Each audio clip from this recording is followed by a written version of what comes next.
बिस्मिल्लाहिर्रहमानिर्रहीम। अस्सलामुअलैकुम students, this is Atif Ahmad, your physics teacher. प्यारे बच्चों, आज की इस वीडियो में हम डिस्कस करने जा रहे हैं जी रेजोनेंस। आज का हमारा टॉपिक एग्जाम के पॉइंट ऑफ व्यू से काफी ज्यादा इंपॉर्टेंट है, क्योंकि मेरे बच्चों अगर आप पास पेपर्स को उठा के देखो तो उनमें इस टॉपिक से रिलेटेड कोई ना कोई क्वेश्चन आपको जरूर मिलेगा। वो क्वेश्चन आपका शॉर्ट क्वेश्चन की सूरत में हो सकता है, कंसेप्चुअल क्वेश्चन की सूरत में हो सकता है, या फिर एमसीक्यू टाइप क्वेश्चन की सूरत में भी हो सकता है। ठीक है, लेकिन इस टॉपिक से अक्सर कोई ना कोई क्वेश्चन जो है वो पेपर में शामिल किया जाता है, इसलिए आपने इस टॉपिक को बहुत ही अच्छे तरीके से अंडरस्टैंड करना है। ठीक है, और बच्चों ये एक ऐसा टॉपिक है ना कि जिसके बारे में बहुत सारे स्टूडेंट्स को एक क्लियर अंडरस्टैंडिंग नहीं होती। वो याद तो कर लेते हैं बट उनको प्रॉपर एक अंडरस्टैंडिंग इस टॉपिक की नहीं होती। तो इंशाल्लाह आज मैं आपको ये टॉपिक इस अंदाज से सिखाऊंगा कि आपको इसका कंसेप्ट बिल्कुल क्रिस्टल क्लियर होगा। ठीक है, और किसी किस्म की कोई भी कंफ्यूजन मैं आपके लिए छोड़ूंगा ही नहीं। ठीक है बेटा, तो चलिए जी स्टार्ट करते हैं। और आप जानते हैं कि हमने स्ट्रेटेजी थोड़ी सी चेंज कर दी है।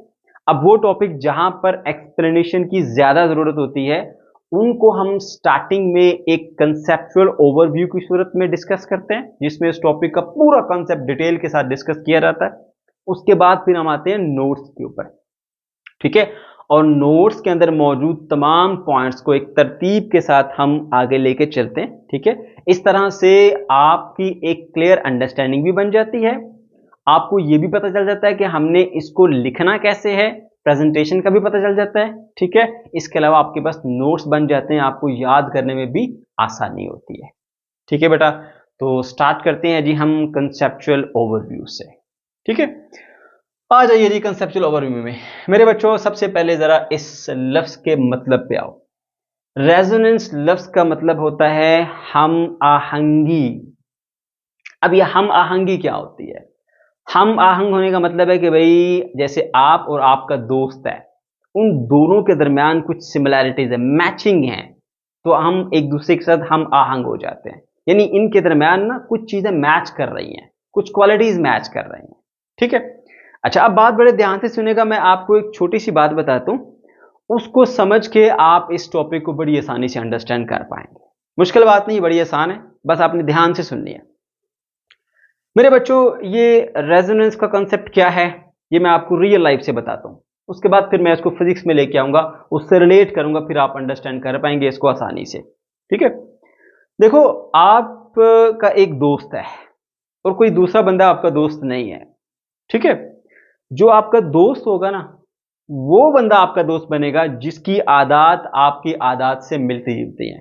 आप सफाई पसंद है, कोई भी गंदा लड़का आपका दोस्त नहीं हो सकता। साफ सुथरा बंदा होगा वही आपका दोस्त बन सकता है।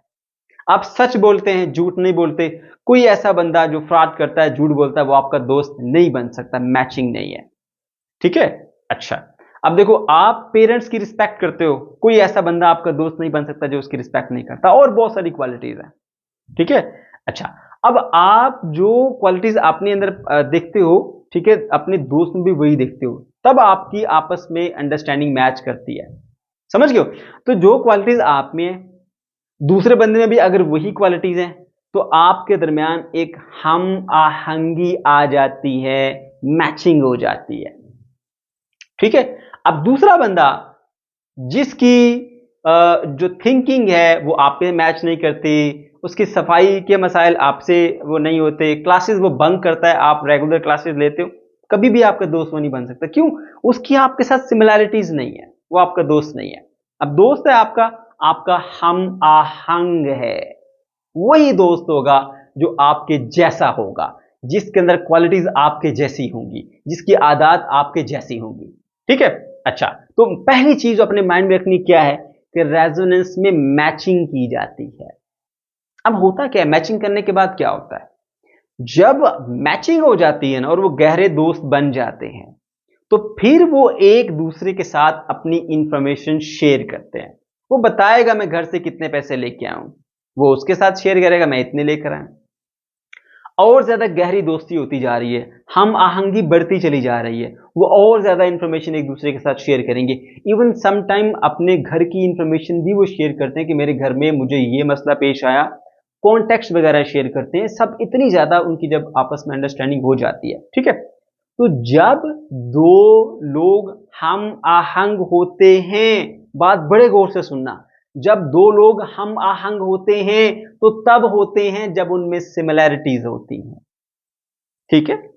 सिमिलैरिटीज होने के बाद फिर क्या होता है, इंफॉर्मेशन का एक्सचेंज होता है।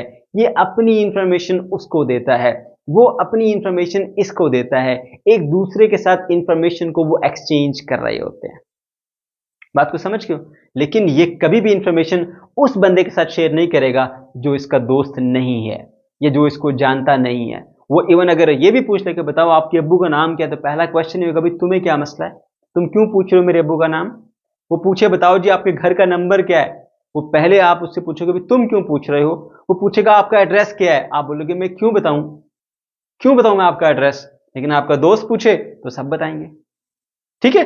अब यहां से जो अहम बातें माइंड में रखनी है वो क्या, कि रेजोनेंस मतलब मैचिंग, और जब रेजोनेंस होती है तो इंफॉर्मेशन ट्रांसफर होती है। ये मैंने आपको रियल लाइफ से एक रेजोनेंस की एग्जांपल दी है, आपके माइंड रेजोनेट कर गए हैं, ठीक है। अब ये कंसेप्ट आपको फिजिक्स में लेके जाऊंगा, वहां पर रिलेट करूंगा, इसको याद रखना, भूलना नहीं है आपने, सही है। ओके मेरे बच्चों, अब आ जाओ जी फिजिक्स वाली रेजोनेंस के ऊपर, ठीक है। अब मैं डायरेक्टली आपको रेजोनेंस के ऊपर लेकर नहीं जाऊंगा, ठीक है। रेजोनेंस को अंडरस्टैंड करने के लिए आपको दो चीजों की क्लियर अंडरस्टैंडिंग होनी चाहिए, that is driving frequency and natural frequency. ये दोनों चीजों को ना जब तक क्लियर अंडरस्टैंडिंग नहीं होगी ये समझ आ ही नहीं सकती आपको। तो पहले जरा इन दोनों को समझिए, बिल्कुल आसान तरीके से समझाता हूं। देखो भाई आपके पास ना एक ऑसिलेटर है, ऑसिलेटर मतलब जो वाइब्रेशंस कर सकता है। आसान एग्जांपल ले मेरे बच्चों, तो हम पेंडुलम की एग्जांपल ले लेते हैं जी। ये आपके पास आ गया जी पेंडुलम, ये इसकी लेंथ आ गई, इसके साथ हमने छोटा सा एक मैस अटैच कर दिया, ये आ गया। ये आपका एक ऑसिलेटर है जो कि ऑसिलेशंस परफॉर्म कर सकता है, वाइब्रेट कर सकता है। बात बड़े ध्यान से सुनिएगा बेटा। अगर मैं क्या करता हूं जी, यहां से इसको थोड़ा सा डिस्टर्ब करके छोड़ देता हूं, ठीक है, तो क्या होगा, ये ऑसिलेट करेगा ऐसे। अब मैं यहां पे ये सपोज करता हूं कि एयर रेजिस्टेंस नहीं है, कोई डैम्पिंग फोर्स नहीं है जो कि इसकी एनर्जी को वेस्ट करे, ठीक है। तो क्या होगा, अब ये ऐसे ऐसे ऐसे ऐसे ऐसे ऐसे ऑसिलेट करता रहेगा। इसकी ऑसिलेशंस को मैं कहूंगा ये फ्री ऑसिलेशंस हैं। कौन सी ऑसिलेशंस हैं, फ्री ऑसिलेशंस हैं, ठीक है। और फ्री ऑसिलेशन में ये पेंडुलम जो है वो ऐसे ऐसे ऐसे ऐसे ऑसिलेट करता रहेगा। अब करते करते ये पर सेकंड कुछ नंबर ऑफ वाइब्रेशंस कंप्लीट करेगा। तो अगर मैं इसको मीन पोजीशन से ला के डिस्टर्ब करके छोड़ दूं, फिर दोबारा इसके ऊपर मैं फोर्स ना अप्लाई करूं और ये वाइब्रेट करना शुरू कर दे, और एक सेकंड में ये जितनी वाइब्रेशन मुकम्मल करेगा उसको कहेंगे फ्रीक्वेंसी, और वो फ्रीक्वेंसी होगी इसकी नेचुरल फ्रीक्वेंसी। क्योंकि मेरे बच्चों फ्रीक्वेंसी कहते हैं किसी भी चीज की तादाद एक सेकंड में, या यूनिट टाइम में किसी भी चीज की तादाद, तो ये कितनी वाइब्रेशन मुकम्मल करता है एक सेकंड में, दैट इज फ्रीक्वेंसी। और अगर आपने मीन पोजीशन से डिस्प्रेस करने के बाद छोड़ दिया, दोबारा फोर्स नहीं अप्लाई की, कोई डैंपिंग इफेक्ट यहां पर नहीं है जो इसको रोके, तो फिर ये जिस फ्रीक्वेंसी के साथ ऑसिलेट करेगा ना बेटा, उसे कहते हैं नेचुरल फ्रीक्वेंसी। इसको पहले समझ लो, क्लियर अंडरस्टैंडिंग आ गई। नेचुरल फ्रीक्वेंसी कोई पूछे तो क्या बताओगे, उसको बोलोगे कि भाई अगर डैंपिंग फोर्सेस नहीं है, ये आपका पेंडुलम है, यहां से थोड़ा सा इसको छेड़ दो फिर छोड़ दो, ठीक है, छेड़ के छोड़ दिया, ऑसिलेट कर रहा है। अब एक सेकंड में जितनी नंबर ऑफ वाइब्रेशन करता है वो इसकी नेचुरल फ्रीक्वेंसी है। अगर एक सेकंड में 5 वाइब्रेशन करता है तो वो उसकी नेचुरल फ्रीक्वेंसी है, 5 हर्ट्ज कह लो, समझ गए। नेचुरल फ्रीक्वेंसी क्लियर है, ये जरूरी है अंडरस्टैंड करना है इसको। अच्छा ओके सही है। अब ये फ्री ऑसिलेशंस थी, फ्री ऑसिलेशंस के अंदर आपने नेचुरल फ्रीक्वेंसी को अंडरस्टैंड कर लिया। हम इससे प्रीवियस लेक्चर में फ्री ऑसिलेशंस, फोर ऑसिलेशन को पढ़ कर आए हैं, मैं जस्ट यहां पे रिवाइज करा रहा हूं आपको, सही है ओके। एक चीज क्लियर होगी कि भाई हमारे पास ये जो नेचुरल फ्रीक्वेंसी है वो बेसिकली क्या है, ठीक है। अच्छा उसके बाद देखो, अगर हम ऐसा करें कि इसके ऊपर फोर्स अप्लाई करते रहें, इसको छोड़ ना दें पहले की तरह, मल्टीपल इसके ऊपर फोर्स अप्लाई करते रहे, बार बार फोर्स अप्लाई करते रहे, मतलब पीरियोडिक फोर्स अप्लाई करें। एक बार ऐसे पुश किया, फिर तो कुछ टाइम के लिए रुके, फिर पुश कर दिया, फिर कुछ टाइम के लिए रुके, फिर पुश कर दिया, ऐसे करते जा रहे हैं। अब ये जो ऑसिलेशंस है ना, ये फ्री ऑसिलेशंस नहीं है, ये फोर्स्ड ऑसिलेशंस है। पढ़ के आए हो ना ये चीज। अच्छा, अब क्या है जी, आपने यहां से लाके यहां तक इसको छोड़ा था, ये यहां से इधर गया, फिर यहां से आ गया वापस। जब वापस आया फिर आपने फोर्स लगा दी, ये फिर यहां से इधर गया, घूम के वापस आया, आपने फिर फोर्स लगा दी। अब जो आप एक खास वक्फे के बाद फोर्स अप्लाई कर रहे हो ना, एक बार पुश किया, फिर दूसरी बार पुश किया, फिर तीसरी बार पुश किया, फिर चौथी बार पुश किया, ये पीरियोडिक फोर्स है। अब देखो यहां पर आपकी फोर्स अप्लाई करने की भी एक फ्रीक्वेंसी आ जाती है। ये जो फोर्स अप्लाई करेंगे ना, इसको बोलते हैं ड्राइविंग फोर्स, जो इस पेंडुलम को ड्राइव करा रही है ऐसे ऐसे, ठीक है, ऐसे ड्राइव करा रही है इस पेंडुलम को, वो ड्राइविंग फोर्स है। समझ गए? अच्छा, अब इस ड्राइविंग फोर्स की भी एक फ्रीक्वेंसी है। क्या मतलब? मैंने बताया था फ्रीक्वेंसी कहते हैं किसी भी चीज की तादाद, एक सेकंड में या टाइम के लिहाज से या यूनिट टाइम के अंदर तादाद, ठीक है। तो अब बेटा यहां पर देखो, आपने एक लेट्स से एक सेकंड के अंदर आपने 2 बार या 3 बार इसको ऐसे पुश किया, तो 3 इसकी फ्रीक्वेंसी हो जाएगी, ठीक है। किसकी फ्रीक्वेंसी? ये जो अप्लाइड फोर्स है इसकी फ्रीक्वेंसी, जो इसको हम कह रहे हैं ये ड्राइविंग फोर्स है, तो ड्राइविंग फोर्स की फ्रीक्वेंसी इसे कहते हैं, ठीक है। अच्छा, फिर से सुन लीजिए, ड्राइविंग फोर्स कौन सी है? जो इसको ड्राइव करा रही है, ऐसे ऐसे चलाई जा रही है, ठीक है। और वो एक पीरियोडिक फोर्स होती है, यानी एक खास वक्फे के बाद पुश किया छोड़ दिया, जैसे झूला होता ना, ऐसे झूले को पीछे लाया छोड़ दिया, अब आगे जाता है, ये पीछे आता है, फिर पुश कर दिया, फिर आगे जाता है, पीछे आता है, फिर पुश कर दिया, फिर आगे जाता है, पीछे आता है, फिर पुश कर दिया। मैं क्या कर रहा हूं? मैं इसके ऊपर बार बार फोर्स अप्लाई कर रहा हूं और एक खास वक्फे के बाद अप्लाई कर रहा हूं। ये मेरी फोर्स पीरियोडिक फोर्स है, और ये एक सेकंड में जितनी बार फोर्स अप्लाई करूंगा वो फ्रीक्वेंसी कहलाएगी, इसको ड्राइविंग फोर्स की फ्रीक्वेंसी कहते हैं, या ड्राइविंग फ्रीक्वेंसी भी कहते हैं। समझ गए? यानी जिस फ्रीक्वेंसी के साथ मैं इसको ड्राइव कर रहा हूं। अब जब आती है आपके पास फोर्स ऑसिलेशन, फिर आपका ये पेंडुलम नेचुरल फ्रीक्वेंसी से ऑसिलेट नहीं करेगा, बल्कि जो आपकी फोर्स अप्लाई करने वाली फ्रीक्वेंसी है, यानी ड्राइविंग फ्रीक्वेंसी, फिर वो ड्राइविंग फ्रीक्वेंसी के साथ ऑसिलेट करना शुरू हो जाता है। समझ गए? तो जितनी बार आप एक सेकंड में इसके ऊपर पुश लगाएंगे, फोर्स लगाएंगे, उतनी बार एक सेकंड में ये ऑसिलेट करेगा। तो इन फोर्स्ड ऑसिलेशंस के अंदर जो ड्राइविंग फोर्स की फ्रीक्वेंसी होगी, ऐसे ये ड्राइविंग फोर्स की जो फ्रीक्वेंसी होगी, उतनी ही फ्रीक्वेंसी होगी इसकी ऑसिलेशन की। समझे हो बात? दो चीजें क्लियर हुई।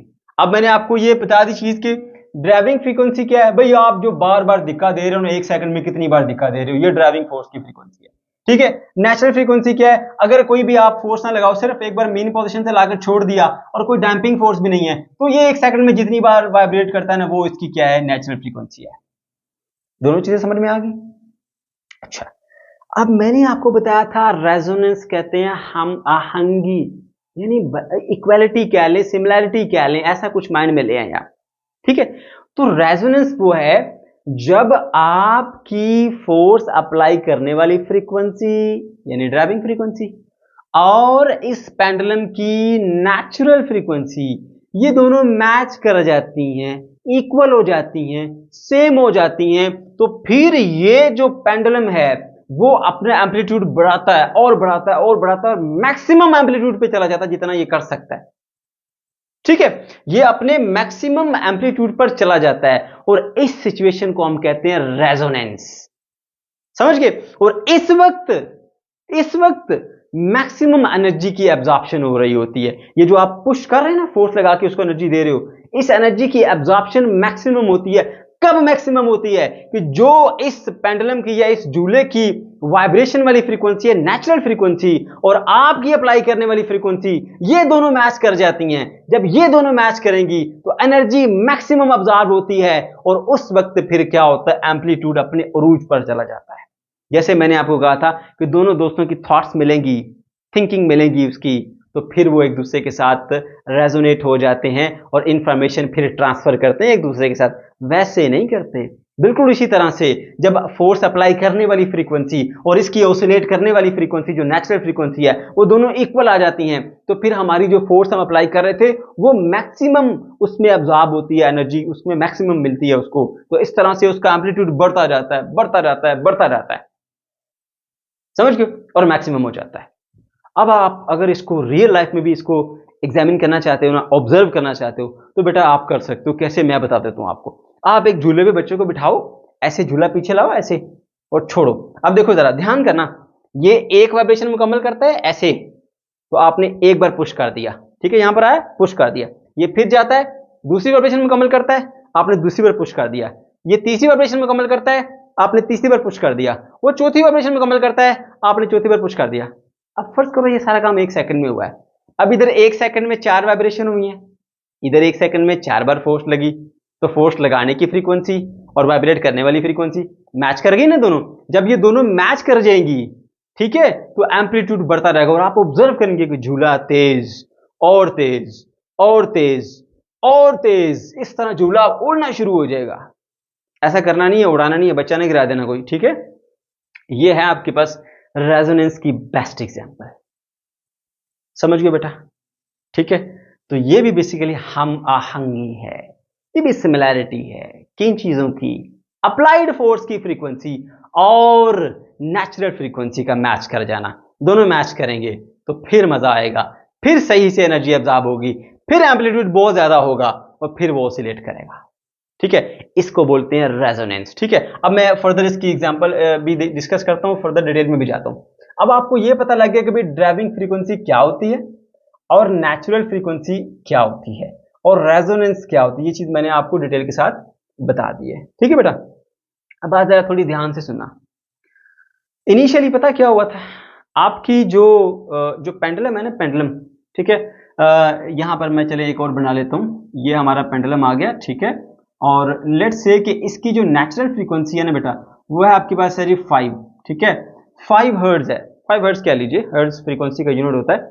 इसकी नेचुरल फ्रीक्वेंसी है 5 हर्ट्ज, यानी कि ये एक सेकंड में 5 वाइब्रेशन मुकम्मल करता है। एक सेकंड में 5 वाइब्रेशन मुकम्मल करने की वजह से हम कहेंगे कि इसकी जो फ्रीक्वेंसी है वो क्या है, 5 नेचुरल फ्रीक्वेंसी। और मैं बता चुका हूं नेचुरल फ्रीक्वेंसी क्या है, कि बस एक बार लाके इसको डिस्कवर करके छोड़ दो, फिर ना कोई डैम्पिंग फोर्स हो, ना आपने फोर्स अप्लाई करनी है, फिर ये जिस उसके साथ फ्रीक्वेंसी से वाइब्रेट करेगा वो उसकी नेचुरल फ्रीक्वेंसी होती है। बताइए ना बात आपको मैंने, ये फर्ज कर लें ये 5 है। अच्छा, अब आप इनिशियली ऐसा करो, 0 से अप्लाइड फोर्स की फ्रीक्वेंसी को बढ़ाना शुरू करो, 0 से 1 पे चले जाओ, ठीक है। अब 1 फ्रीक्वेंसी और ये 5 वाली मैच नहीं करती, तो वाइब्रेट तो थोड़ा बहुत करेगा, मगर उसका जो एम्पलीट्यूड होगा ना वो बहुत ही कम होगा, ठीक है। आप फ्रीक्वेंसी ऐसा ऐसा बढ़ाते रहो बढ़ाते रहो, जब अप्लाई करने वाली फोर्स की फ्रीक्वेंसी और ये नेचुरल फ्रीक्वेंसी ये दोनों मैच करेंगी या करीब करीब आएंगी, तो एम्पलीट्यूड तेजी से बढ़ना शुरू हो जाएगा, ठीक है, एम्पलीट्यूड तेजी से ऊपर जाना शुरू हो जाएगा, ठीक है। और जब नेचुरल फ्रीक्वेंसी और ये जो आपकी अप्लाइड फोर्स की फ्रीक्वेंसी थी वो दोनों एक दूसरे से बराबर आ जाए, तो एम्पलीट्यूड मैक्सिमम हो जाएगा। इसका ग्राफ बनाते हैं, देखो इधर आ गया हमारा y एक्सिस और ये आ गया मेरे बच्चों, आ गया x एक्सिस, ठीक है। और x एक्सिस में मैं ले लेता हूं जी फ्रीक्वेंसी, ड्राइविंग फ्रीक्वेंसी, ठीक है, और इस पे हम ले लेते हैं जी एम्पलीट्यूड, ठीक है। अच्छा, अब फर्ज कर लें जी, यहां पर जो है ना ये वाली जो फ्रीक्वेंसी की वैल्यू है ये हमारी वो रेजोनेंस फ्रीक्वेंसी है, मैं FR कह देता हूं उसको, ठीक है। अच्छा, अब आपने क्या किया जी, 0 से फ्रीक्वेंसी को बढ़ाना शुरू किया, ऐसे आगे बढ़ाते गए, तो जैसे जैसे 0 से बढ़ाते रहेंगे थोड़ा थोड़ा सा एम्पलीट्यूड ऊपर जाता रहेगा। लेकिन जब आपकी फ्रीक्वेंसी जो है वो ये जो क्या कहते हैं ड्राइविंग फोर्स की फ्रीक्वेंसी है वो इसके करीब पहुंचती है ना, इसके जो कि इसकी नेचुरल फ्रीक्वेंसी है, जिसको रेजोनेंस फ्रीक्वेंसी भी कहते हैं, तो मैं नेचुरल लिख देता हूं, नेचुरल फ्रीक्वेंसी कह लीजिए। तो उस वक्त क्या होगा, एम्पलीट्यूड तेजी से बढ़ना शुरू हो जाएगा, और जब ये अपने इस एग्जैक्ट वैल्यू पर आती है, जितनी नेचुरल फ्रीक्वेंसी है उतनी ड्राइविंग फोर्स की फ्रीक्वेंसी आ जाती है, तो एम्पलीट्यूड मेरे बच्चों टॉप पर जाता है। देखो अभी यहाँ पे कितनी ज्यादा वैल्यू है जी, ये यहां पर जा रहा है, ठीक है। अच्छा, अब जब ये आ गया अपनी एक नेचुरल फ्रीक्वेंसी के ऊपर, यानी आपकी ड्राइविंग फोर्स की फ्रीक्वेंसी इस पेंडुलम की नेचुरल फ्रीक्वेंसी के बराबर आ गई। लेट्स से कि यहां पर जो है वो हमारे पास वैल्यू दे लेते हैं जी 5 हर्ट्ज की है, ये 5 से पहले, ये 5 से ज्यादा, तो क्योंकि इसकी नेचुरल फ्रीक्वेंसी जो है वो 5 है, तो अगर ड्राइविंग फोर्स की फ्रीक्वेंसी 5 हो गई तो एम्पलीट्यूड मैक्सिमम जाएगा, ये आपका झूला उड़ता हुआ जा रहा है, ये ऐसे ऐसे दूर जो जा रहा है, ठीक है। तो अब उस केस के अंदर बेटा मैक्सिमम एनर्जी अब्जॉर्ब होती है, ठीक है, और ये मैक्सिमम इसका एम्पलीट्यूड होता है। ठीक, अच्छा, अगर अब आपने इससे भी ज्यादा फ्रीक्वेंसी बढ़ाई तो एम्पलीट्यूड फिर से डिक्रीज होना शुरू हो जाएगा। आपने फ्रीक्वेंसी और बढ़ाई और बढ़ाई और बढ़ाई, अभी एम्पलीट्यूड मजीद नहीं बढ़ेगा बल्कि दोबारा से वो कम होना शुरू हो गया, कम होता जा रहा है, कम होता जा रहा है, कम होता जा रहा है, ऐसे होगा। तो कुछ इस तरह का ग्राफ जो है वो आपको देखने को मिलेगा।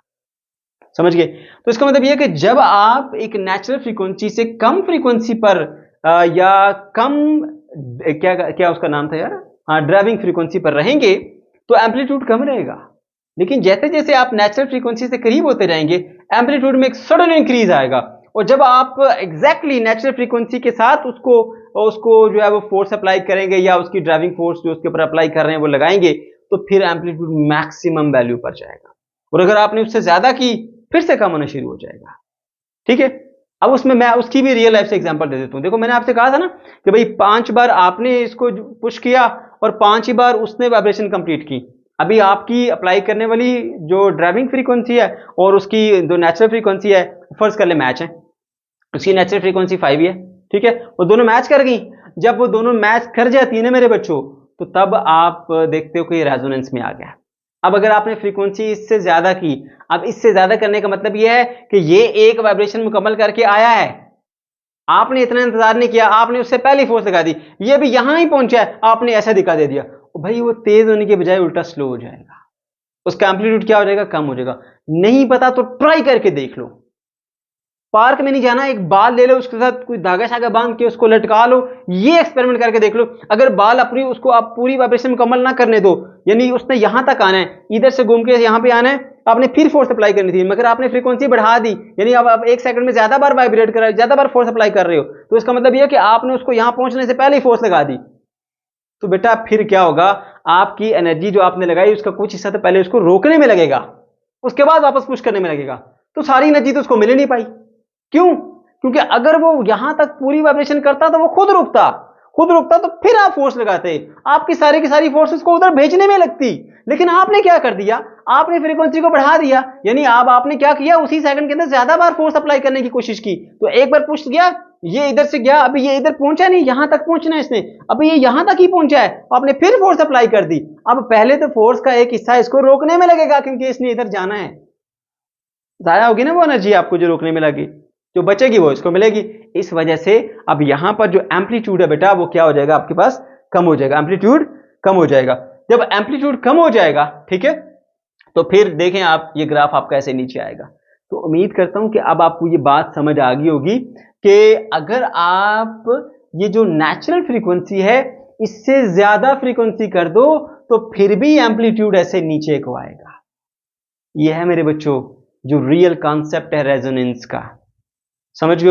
अब मैं जल्दी से ना इन पॉइंट्स को समराइज करता हूं, कहीं आप भूल ना जाओ। मैंने बताया था रेजोनेंस क्या होती है, हम आहंगी।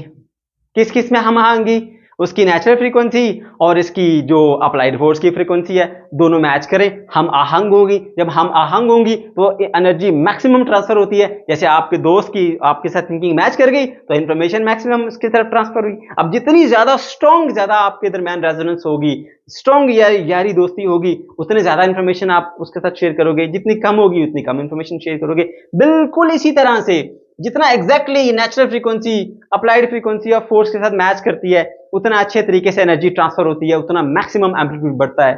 समझ गए? ये है आपकी रेजोनेंस, ठीक है।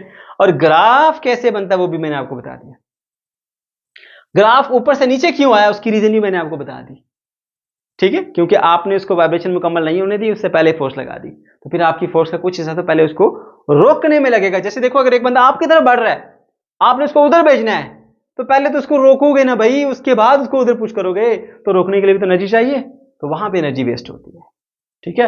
उम्मीद है आपको ये चीजें क्लियर होगी होंगी, ठीक है। मैं डिटेल में जा रहा हूं क्योंकि ये टॉपिक ही ऐसा है, इसमें आपको मैं हर एंगल से कवर कराऊंगा चीजें, ठीक है, ताकि भाई जहां से मर्जी क्वेश्चन आए, जैसा मर्जी क्वेश्चन दे, आपको टेंशन ना हो इस तरह की, ठीक है ना।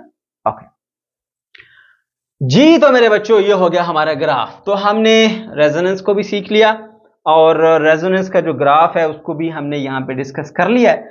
और अब आज जो जरा इसकी एक एग्जांपल के ऊपर, उससे हम इस चीज को एक्सप्लेन भी करेंगे, ठीक है। अब जो बुक में आपकी एग्जांपल दी है ना मेरे बच्चों, ठीक है, वो मैं आपको बताता हूँ। अच्छा हाँ, पहले डेफिनेशन की बात कर ले। रेजोनेंस को आप किस तरह से डिफाइन करोगे? आप ये बताओगे कि जब जो ड्राइविंग फोर्स है उसकी फ्रीक्वेंसी और ऑसिलेटिंग बॉडी की जो नेचुरल फ्रीक्वेंसी है वो दोनों एक दूसरे के साथ मैच कर जाती हैं, यानी इक्वल हो जाती हैं, तो उस वक्त बॉडी मैक्सिमम एनर्जी जो है वो रिसीव कर रही होती है, ट्रांसफर हो रही होती है बॉडी में, ऑसिलेटर में, ठीक है, और वो अपने एम्पलीट्यूड को मैक्सिमम कर देती है। इसको हम रेजोनेंस कहते हैं। अभी आगे नोट्स में जाऊंगा ना, फिर प्रॉपर डेफिनेशन भी करा दूंगा आपको, ठीक है। ओके, उसके बाद आइए इसकी जी एग्जाम्पल के ऊपर, ठीक है, रेजोनेंस को समझने के लिए। अब आपने अक्सर वो एक एग्जाम्पल देखी होती है जी, इस तरह से 5-6 पेंडुलम लटकाए होते हैं इन्होंने जी। ये आ गई हमारे पास एक स्ट्रिंग, बड़ी टाइट करके हमने बांधी हुई है, ठीक है, ऐसे, और उसके साथ फिर क्या है जी, कुछ पेंडुलम लगे होते हैं। ये हमारा एक पेंडुलम, इसको कह देते हैं जी ए, ठीक है, और ये हमारा आ गया जी दूसरा पेंडुलम, इसको बोलते हैं जी बी। फिर ये आ गया हमारा एक तीसरा पेंडुलम, ठीक है, ये और ये लेंथ में बराबर है, अगर थोड़ा बहुत फर्क हो गया तो बेटा उसको गुजारा करना, ये दोनों मैं बराबर ही बना रहा हूं, ठीक है। उसके बाद यहां पे आ गया आपके पास डी, ये लीजिए, ये और ये बराबर है डी, ठीक है। अच्छा, उसके बाद यहां पे एक बनाता हूं जी, ये मेरे पास ई है, यहां पे आ गया, ठीक है। अच्छा, अब ये एक रस्सी से जुड़े हुए सारे के सारे पेंडुलम, 1 2 3 4 और ये 5, ठीक है। इनमें से ए बी और ई ना बेटा ये तीनों बराबर हैं, ठीक है, बी और डी ये दोनों बराबर हैं, ठीक है। अब आपने पहले ये चीज समझनी है कि बेटा ये जो पेंडुलम की लेंथ है ना, इस लेंथ से उसकी नेचुरल फ्रीक्वेंसी कंट्रोल होती है, ठीक है। अगर आपको इसका टाइम पीरियड का फॉर्मूला आता हो तो आपने पढ़ा था T is equal to 2 pi square root of L over G, ये फॉर्मूला आपने पढ़ा था, सही है। Time period is a reciprocal of frequency, ठीक है ना, यानी अगर हम F की बात कर लें मेरे बेटे तो वो होता है आपके पास 1 ओवर T, तो इसको हम यूं लिख सकते हैं फिर 1 ओवर T, या सिंपली यार सिंपली F लिख देता हूं मैं, आप समझ जाओ, इसको डिवाइड कर देंगे, ये बन जाएगा 1/2 पाई और ये आपके पास बन जाएगा G/L, समझ गए। अब यहां पे ये कांस्टेंट है, ये कांस्टेंट है, G की वैल्यू हम एक ही जगह पे एक्सपेरिमेंट परफॉर्म कर रहे हैं तो चेंज नहीं होगी, ये भी कांस्टेंट है, जो चीज चेंज ना हो वो कांस्टेंट हो। So F is equals to constant into 1 over square root of L। तो देखो ये क्या बता रहा है कि पेंडुलम की लेंथ के ऊपर जो है इसकी फ्रीक्वेंसी डिपेंड कर रही होती है। अगर इन पेंडुलम्स की लेंथ अलग अलग है तो इनकी नेचुरल फ्रीक्वेंसीज भी अलग अलग होंगी। अगर इनकी लेंथ सेम है तो उनकी नेचुरल फ्रीक्वेंसीज भी सेम होंगी। बात को समझ रहे हो? अब यहां देखो E, B और A, इन तीनों की लेंथ सेम है। अगर इन तीनों की लेंथ सेम है इसका मतलब इनकी जो फ्रीक्वेंसी है वो भी क्या होगी, सेम होगी, नेचुरल फ्रीक्वेंसी इनकी सेम होगी।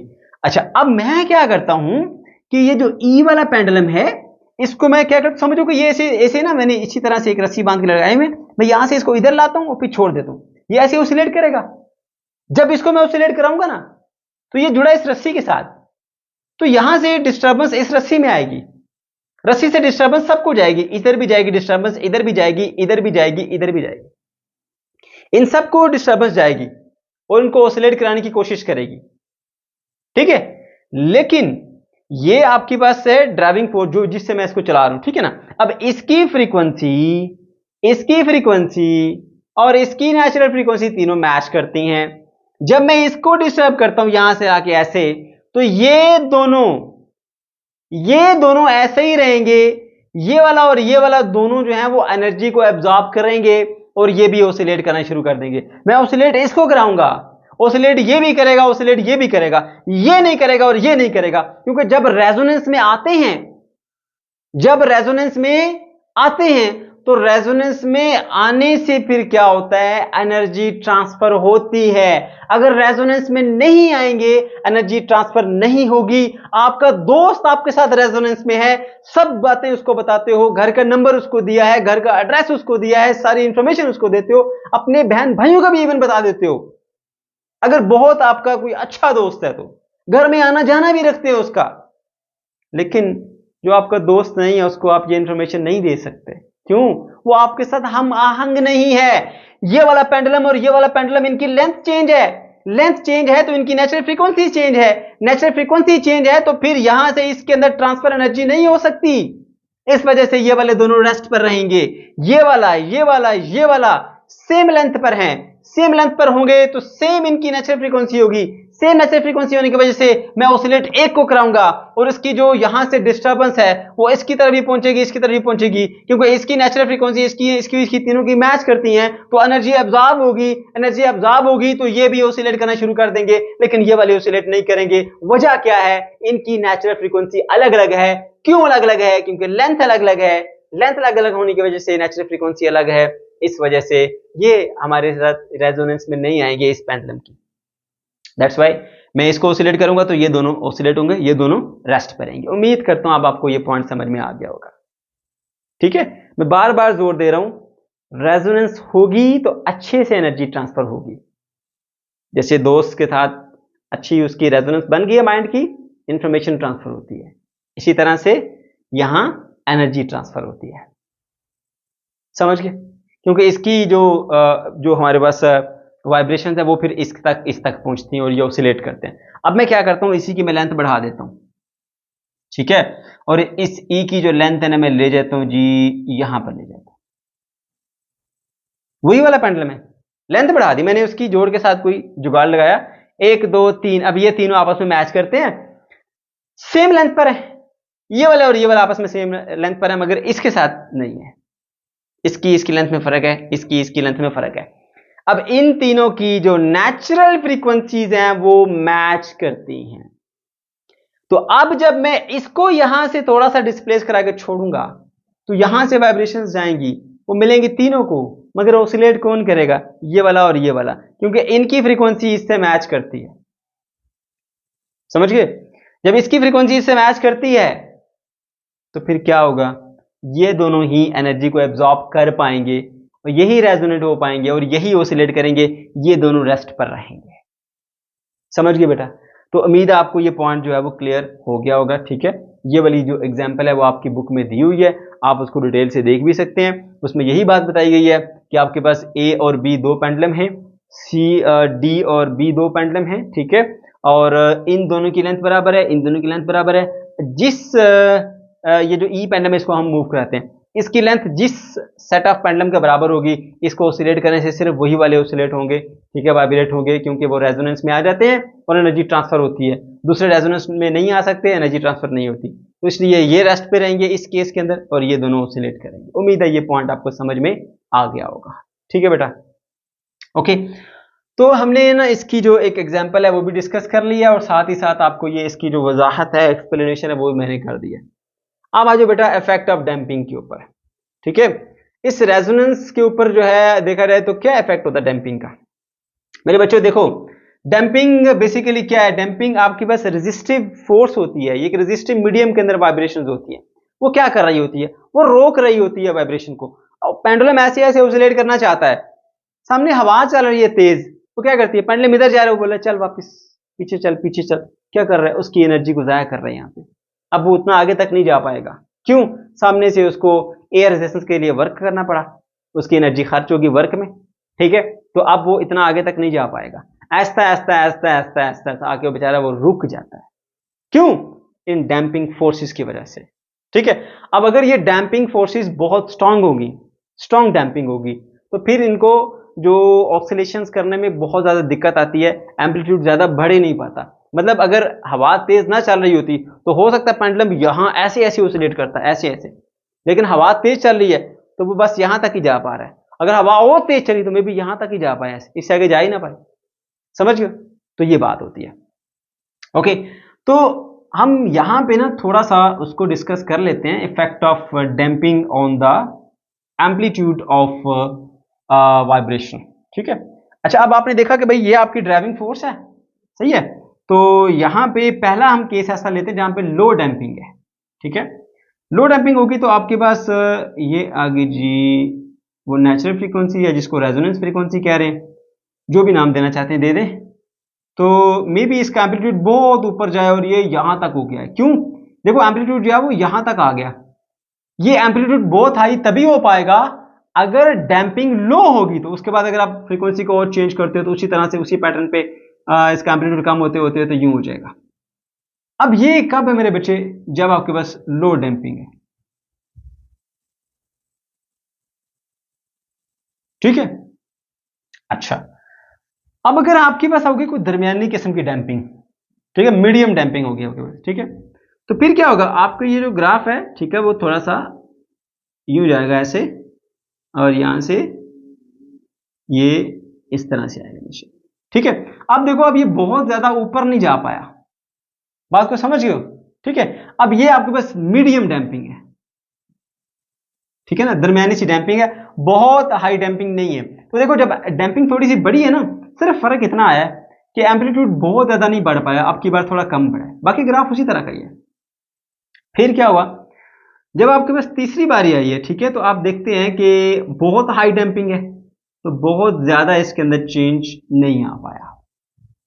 बात को समझिए बेटा, ठीक है, तो यहां पे आप ऑब्जर्व करेंगे कि तीसरे केस के अंदर जब डैम्पिंग बहुत हाई होगी, हाई डैम्पिंग है, ठीक है, हाई डैम्पिंग के ऊपर आके जो एम्पलीट्यूड है वो बहुत ही कम रहा, यानी कि जब वो रेजोनेंस में आया उसकी अप्लाइड फ्रीक्वेंसी और नेचुरल फ्रीक्वेंसी दोनों मैच भी कर गई हैं, वो मैक्सिमम आया ऊपर, लेकिन फिर भी इतना हाई एम्पलीट्यूड उसका नहीं हो सका। वजह क्या है, वजह बेटा डैम्पिंग फोर्सेस इतनी मजबूत हैं, वो आगे बेचारे को वाइब्रेट करने दे ही नहीं रही, इतनी ज्यादा जो है वो सामने से ऑपोजिशन कर देती हैं वो। ठीक है, तो इस तरह आप देखेंगे कि आपके पास ये जो ग्राफ है वो बन के आएगा। ये लो डैम्पिंग के लिए एम्पलीट्यूड बहुत हाई हो जाता है, इंटरमीडिएट डैम्पिंग होगी या मीडियम डैम्पिंग होगी तो फिर थोड़ी सी इसके एम्पलीट्यूड में फर्क आएगा, बट फिर भी उतना नहीं हो पाएगा। तीसरी बार जब हाई डैम्पिंग होगी तो फिर उसका एम्पलीट्यूड बहुत कम रहता है। ठीक है, तो इस तरह से हमने देखना जी effect of damping on the amplitude के जब डैम्पिंग हाई होती है तो वाइब्रेशन का जो एम्पलीट्यूड है फिर वो बहुत ज्यादा नहीं हो पाता, जब डैम्पिंग मीडियम होती है तो फिर थोड़ा सा एम्पलीट्यूड भी कम रह जाता है। ठीक है, और जब डैम्पिंग बहुत हाई होती है तो फिर एम्पलीट्यूड बहुत कम हो जाता है। ठीक है बेटा, ओके, उम्मीद है आपको ये पॉइंट्स जो है वो समझ में आ गए होंगे। इस तरह से हमने ये भी समझ लिया कि इफेक्ट ऑफ डैम्पिंग क्या है on the amplitude of vibrations. जी तो मेरे बच्चों अब आ जाओ नोट्स के ऊपर, और कंसेप्चुअल ओवरव्यू में जो कोई थोड़ी बहुत कमी रह गई हो या फिर भी कोई डाउट बच गया हो तो वो इंशाल्लाह यहां से नहीं बचेगा, और मुझे पता है कि आपको प्रॉब्लम कहां पर होती है, वो है आपका ये एक्सपेरिमेंट। तो इंशाल्लाह इससे रिलेटेड कोई भी अगर डाउट आपका रह गया है तो वो यहां पर हम खत्म कर देंगे, क्योंकि डाउट तो हमने छोड़ना ही नहीं है। ठीक है बेटा, अब सबसे पहले आइए नोट्स में इसकी डेफिनेशन के ऊपर, और बताइए जी कि रेजोनेंस क्या होती है। जो कंसेप्ट मैंने आपको दिया था वही कंसेप्ट आपकी ये डेफिनेशन बताती है। देखिए जरा, हेडिंग लगाएंगे रेजोनेंस की और बताएंगे resonance is a phenomena in which amplitude of vibration of any oscillator attain its maximum value. ये एक ऐसा प्रोसेस है, ऐसा फिनोमेना है जिसके अंदर ऑसिलेटिंग बॉडी ना अपना मैक्सिमम एम्पलीट्यूड अचीव कर लेती है। ठीक है, और वो किस तरीके से अचीव करती है वो भी बताना आपने। When driving frequency become equal to the natural frequency of oscillator, दो चीजें मैच कर गई, क्या, ड्राइव करने वाली फ्रीक्वेंसी और उसकी जो ऑसिलेटर की नेचुरल फ्रीक्वेंसी वो दोनों इक्वल हो जाती हैं तो एम्पलीट्यूड मैक्सिमम हो जाता है। इस प्रोसेस को हम कहते हैं जी रेजोनेंस। ठीक है, अच्छा अब ये रेजोनेंस फ्रीक्वेंसी क्या होती है उसके बारे में भी जान लीजिए। The natural frequency of oscillator is called resonance frequency FR। ठीक है, अब देखो मेरे बेटा, जो आपके ऑसिलेटर की नेचुरल फ्रीक्वेंसी है, ठीक है, जब आप उतनी अप्लाइड फोर्स की फ्रीक्वेंसी उसके ऊपर अप्लाई करते हैं ना तो वो रेजोनेंस में आता है। इसलिए जितनी ऑसिलेटर की नेचुरल फ्रीक्वेंसी होती है वही उसकी रेजोनेंस फ्रीक्वेंसी बनती है, यानी उसी अप्लाइड फोर्स की फ्रीक्वेंसी से वो ऑसिलेट करे तो मैक्सिमम एम्पलीट्यूड देता है। दैट्स व्हाई ये नेचुरल फ्रीक्वेंसी ही रेजोनेंस फ्रीक्वेंसी होती है। ठीक है बेटा, अच्छा क्लियर हुई पॉइंट, यहां पे कोई डाउट तो नहीं ना। जो फोर्स अप्लाई करने की फ्रीक्वेंसी है अगर वो नेचुरल फ्रीक्वेंसी के बराबर होती है तो ही तो एम्पलीट्यूड मैक्सिमम होता है, इसलिए हम कहते हैं कि नेचुरल फ्रीक्वेंसी ही हमारी क्या होती है, रेजोनेंस फ्रीक्वेंसी।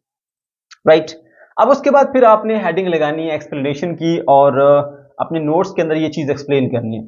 उसमें पहली बात ये बताएंगे कि भाई आपने जब तक किसी ऑसिलेटर को जगह से हटाना नहीं है, मीन पोजीशन से डिस्टर्ब नहीं करना, फोर्स अप्लाई नहीं करनी, वो ऑसिलेट नहीं करेगा। Force is required to start oscillation of oscillator. ठीक है, पहला पॉइंट। फिर आप ये बताएंगे कि अगर आप उसके ऊपर एक मसलसल फोर्स लगा रहे हैं, अप्लाइड फोर्स है आपकी उसकी खास फ्रीक्वेंसी के साथ अप्लाई कर रहे हैं, यानी ड्राइविंग फोर्स वो लगा रहे हैं, तो जिस फ्रीक्वेंसी के साथ आप उसके ऊपर ड्राइविंग फोर्स अप्लाई कर रहे हैं उसी फ्रीक्वेंसी के साथ ऑसिलेटर आपका ऑसिलेट करेगा, बजाय इसके कि वो नेचुरल फ्रीक्वेंसी से ऑसिलेट करे। ये तो मैं आपको इससे पिछले टॉपिक में भी ये चीजें सिखा के लाया हूं। Driving force have its own frequency, ठीक है, यानी आप कितनी बार एक सेकंड में फोर्स अप्लाई कर रहे हैं वो ड्राइविंग फोर्स की फ्रीक्वेंसी होती है, ठीक है। हर उसकी अलग अलग हो सकती है, हर बंदा मतलब अपने हिसाब से फोर्स लगा रहा होता है खास टाइम के बाद, इसलिए अलग अलग फ्रीक्वेंसी हो सकती है, और हर एक ड्राइविंग फोर्स की अपनी मखसूस फ्रीक्वेंसी होती है।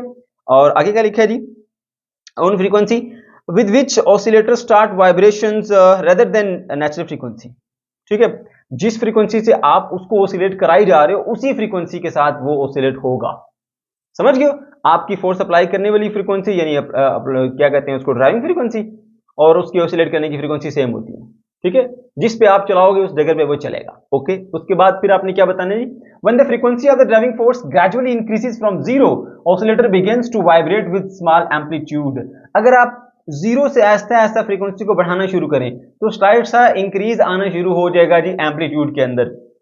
जैसे जैसे आप उसको फ्रीक्वेंसी को बढ़ाते रहोगे वैसे वैसे थोड़ा थोड़ा सा उसके अंदर इंक्रीज आता रहेगा। ये देखिए, ये ग्राफ भी हमारे पास है, ये अलोंग द एक्स एक्सिस हमारे पास ड्राइविंग फोर्स है और अलोंग द वाई एक्सिस हमारे पास एम्पलीट्यूड है, वाइब्रेशंस का एम्पलीट्यूड, ठीक है। एम्पलीट्यूड कहते हैं बेटा मीन पोजीशन से ना आपका जो ये पेंडुलम है कितना दूर जाता है मैक्सिमम, वो एम्पलीट्यूड होता है, राइट। अच्छा, अब देखिए ड्राइविंग फ्रीक्वेंसी ये है। अब आप ये मान के चलिए कि इस पेंडुलम की जो नेचुरल फ्रीक्वेंसी है ना वो 5 है समझने के लिए, और यहाँ 0 है, 0 1 2 3 4 5 6 इस फ्रीक्वेंसी के साथ आप उसको ड्राइव कर रहे हैं, बट उसकी अपनी जो नेचुरल फ्रीक्वेंसी है वो 5 है। लेट्स से समझने के लिए यहाँ पर 5 हो, सही है। अब आपने फ्रीक्वेंसी 0 से 1 की, उसमें थोड़ी बहुत ऐसे ऑसिलेशंस आएंगी, फिर आपने 2 की, थोड़ी और ऑसिलेशंस आएंगी, 3 की और ऑसिलेट करेगा, 4 पे और करेगा, जब 4 के करीब आएगा तो एम्पलीट्यूड बढ़ना शुरू हो जाएगा, जब 5 पे आएगा तो ये भाई साहब छलांगे ऐसे ऐसे, ठीक है। तो वही बात आपने यहां पे बतानी है, as we increase the frequency amplitude increases. जैसे जैसे फ्रीक्वेंसी इंक्रीज करोगे देखो एम्पलीट्यूड का ग्राफ ऊपर जा रही है, ठीक है।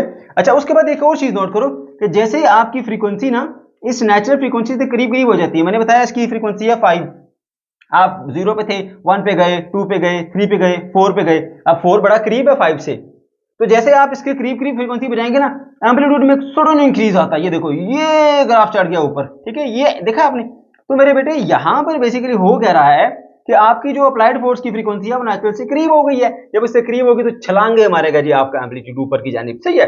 Okay, as we increase the frequency amplitude increases, उसके बाद amplitude is greater when the driving frequency is closer to the natural frequency. ये देख लो यहां पे लेट्स से 1 2 3 4 पे आए तो देखो जी ये एम्पलीट्यूड में छलांगे लगी हैं, सडनली इंक्रीज आता है एम्पलीट्यूड में, ठीक है। Amplitude is greater when the driving frequency is closer to the natural frequency. बता दी ये बात तो मैंने, दोबारा पढ़ दी, कोई बात नहीं। When driving frequency become equal to the natural frequency amplitude is maximum called resonance. और जब आपकी फोर्स अप्लाई करने की फ्रीक्वेंसी भी 5 होगी और इसकी नेचुरल फ्रीक्वेंसी भी 5 होगी, दोनों मैच कर गई, तो भाई फिर तो आपका एम्पलीट्यूड मैक्सिमम होगा इस ऑसिलेटर का, ठीक है, इसका एम्पलीट्यूड मैक्सिमम टॉप पे चला जाएगा। उसके बाद अगर फर्दर आपने इंक्रीज कर दी फ्रीक्वेंसी तो फिर दोबारा से इसमें डिक्रीज आना शुरू हो जाएगा, डिक्लाइन आएगा एम्पलीट्यूड में। When the driving frequency become equal to the natural frequency amplitude is maximum, this is called resonance. Explain हो गया। उसके बाद if you continue increasing the driving frequency या ड्राइविंग फोर्स की फ्रीक्वेंसी, एम्पलीट्यूड स्टार्ट डिक्रीजिंग, देखिए amplitude में decrease आएगा, ठीक है। उसकी वजह मैंने आपको ये बताई थी कि बेटो जब आप अप्लाई कर रहे होते हैं ना फोर्स, उसकी फ्रीक्वेंसी और जो उसकी नेचुरल फ्रीक्वेंसी जिससे वो ऑसिलेट कर रहा है दोनों मैच करती है, फिर ये हो रहा होता है कि ये एक चक्कर काट के पूरा आया, अब यहां रुका आपने फोर्स लगा दी, फिर चक्कर काट के पूरा आया, यहां रुका आपने फिर फोर्स लगा दी, यहां आके रुका फिर फोर्स लगा दी। आप क्या हो रहा है, एक चक्कर इसका मुकम्मल हुआ, एक बार फोर्स आपने अप्लाई की, 2 चक्कर इसके मुकम्मल हुए, दूसरी बार फोर्स आपने अप्लाई की, 3 चक्कर इसके मुकम्मल हुए, तीसरी बार फोर्स आपने अप्लाई की। अब आपने भी लेट्स से 1 सेकंड में 3 बार फोर्स अप्लाई की, उसने भी 1 सेकंड में 3 बार वाइब्रेशंस कंप्लीट की हैं, अब दोनों की फ्रीक्वेंसी मैच हो रही है, एनर्जी मैक्सिमम अब्जॉर्ब होगी यहां पर, ठीक है। लेकिन अगर ऐसा हो आप फ्रीक्वेंसी बढ़ाओ कि इसी टाइम के अंदर आप 3 की बजाय 4 बार उसके ऊपर फोर्स लगाना चाह रहे हो, तो अब क्या होगा, वो अभी चक्कर काट के यहां तक आ रहा है, इधर पहुंचना है उसने, यहां पर पहुंचा नहीं है, उससे पहले आपने फोर्स लगा दी, अब वो इधर को मूव कर रहा है, इधर को जाने के लिए उसके पास एनर्जी मौजूद है, मगर आप जब सामने से आके फोर्स लगाते हो ना बेटा, तो क्या होगा, अब आपकी कुछ एनर्जी का हिस्सा उसको रोकने में लगेगा, फिर उसको वापस भेजने में बची हुई इस्तेमाल होगी। तो जो आपकी सारी एनर्जी है ना, वो एफिशिएंटली उसको ऑसिलेट करने में इस्तेमाल हो ही नहीं सकती, क्योंकि उसका कुछ हिस्सा तो भाई इधर से इधर आते हुए उसको रोकना है, पहले रोक के फिर वापस भेजने में लगा। लेट्स से आपने 10 जूल एनर्जी उसको देनी है, ठीक है, तो 3 जूल तो आपको रोकने में लग गई, पीछे बची 7, तो 7 के साथ वापस भेजोगे उसको। समझ गए हो, ये वजह होती है। जब उसको एनर्जी कम मिलती है तो फिर वो क्या होता है जी, एम्पलीट्यूड उसका क्या होता है, डिक्रीज होने शुरू हो जाता है। तो जैसे ही आप फ्रीक्वेंसी को बढ़ाना शुरू करते हो, दोबारा से एम्पलीट्यूड में डिक्रीज आना शुरू हो जाता है। Is it clear? अच्छा, ओके जी। इसके बाद फिर ग्राफ तो मैंने वैसे ही आपको बता दिया, ये along the y axis amplitude होता है, अलोंग द एक्स एक्सिस हमारे पास ड्राइविंग फ्रीक्वेंसी है, ये हमारा ऑसिलेटर है। और आप देखेंगे कि जैसे जैसे आप 0 से इंक्रीज करते चले जा रहे हो, तो जब इसकी रेजोनेंस फ्रीक्वेंसी आएगी, यानी इस ऑसिलेटर की नेचुरल फ्रीक्वेंसी, दोनों बराबर ही होती है, ठीक है, तो इसमें इंक्रीज आता रहेगा और नेचुरल फ्रीक्वेंसी के ऊपर मैक्सिमम, उसके बाद फिर अगर फर्दर इंक्रीज की ड्राइविंग फ्रीक्वेंसी तो वो नीचे नीचे नीचे नीचे आगे से। ये हो गया हमारा इसका ग्राफ। उसके बाद फिर एक हेडिंग लाइए मेरे बच्चों, एनर्जी ट्रांसफर के हवाले से। अब बहुत सारे बच्चे इस पॉइंट को मिस कर देते हैं, लेकिन ये मिस करने वाला पॉइंट है नहीं, बड़ा इंपॉर्टेंट पॉइंट है मेरे बच्चे। जब बॉडी या ऑसिलेटर कह लेना चाहिए, बॉडी छोड़ दें, ऑसिलेटर है ना, वो अपनी एक कह लीजिए जी ऑसिलेशंस के अंदर मौजूद है, ठीक है, और हम जो उसके ऊपर फोर्स अप्लाई कर रहे हैं, पीरियोडिक फोर्स, हमारी फोर्स और उसकी नेचुरल जो फ्रीक्वेंसी और वाइब्रेशन है, दोनों मैच करती है ना, यानी ड्राइविंग फ्रीक्वेंसी और दोनों मैच करती हैं, तो फिर मैक्सिमम वे में एनर्जी वो एब्जॉर्ब करता है। जैसे मैंने आपको बताया कि यहां पे आके जब रुकेगा तो आपने फोर्स लगाई, अब आपकी सारी की सारी फोर्स इसको मिल रही है, तो इसके ऊपर अप्लाई हो रही है और इसको एनर्जी सारी की सारी ट्रांसफर होगी, है ना। लेकिन अगर आप यहां पहुंचने से पहले फोर्स लगाएंगे तो एनर्जी का कुछ हिस्सा फिर उसको रोकने में लगेगा, बाकी तो उसको वापस भेजने के लिए यानी ऑसिलेट कराने में इस्तेमाल होगा। दैट इज द रीजन कि जब ये दोनों फ्रीक्वेंसीज मैच करती हैं, ड्राइविंग फ्रीक्वेंसी और नेचुरल फ्रीक्वेंसी, तो उस केस के अंदर यहां पर जो एनर्जी की एब्जॉर्प्शन होती है वो मैक्सिमम होती है। अगर आप फ्रीक्वेंसी बढ़ाएंगे या फ्रीक्वेंसी कम करेंगे ड्राइविंग फोर्स की, तो फिर उस तरह से एफिशिएंटली एनर्जी एब्जॉर्ब हो ही नहीं सकती। समझ गए? ओके, तो देखिए जी, efficiency of energy transfer from driving force to oscillator is maximum at FR, यानी रेजोनेंस फ्रीक्वेंसी। जब रेजोनेंस में होगी बॉडी अप्लाइड फोर्स की फ्रीक्वेंसी के साथ, तो उस वक्त में एनर्जी ज्यादा से ज्यादा एब्जॉर्ब होती है। मैंने उसकी भी लॉजिक आपको दे दी कि अगर रेजोनेंस फ्रीक्वेंसी में नहीं होगा तो एनर्जी क्यों मैक्सिमम एब्जॉर्ब नहीं होगी। चलिए, उम्मीद है कि आपको ये समझ में आ गया होगा। उसके बाद आ जाओ जी आपका प्रॉब्लमैटिक एरिया एक्सपेरिमेंट, ठीक है।